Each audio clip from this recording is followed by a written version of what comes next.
शिष्यवृत्ती दिली म्हणून कोणी पदवी मिळवत नसतं. अहो, ज्या समाजात हजारो वर्ष शिक्षणाचा बंधही नव्हता त्यातला एक साता समुद्रापार जाऊन तेवढी विद्या मिळवतो. हे काही कौतुकास्पद नाही का? हो हो, खरंच. आज येणाऱ्यांच्या आपल्याकडे परिषदेसाठी आज त्यांना बघायला मिळेल आपल्याला आणि ऐकायला सुद्धा काहीतरी चार चांगल्या गोष्टी पडतीलच आपल्या कानावर.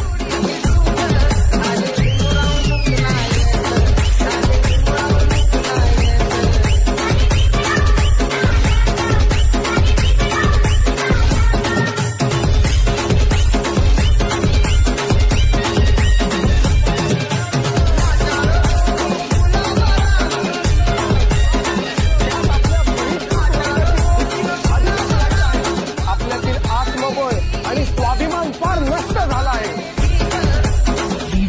उन्नतीसाठी या दोन्ही गोष्टी अत्यंत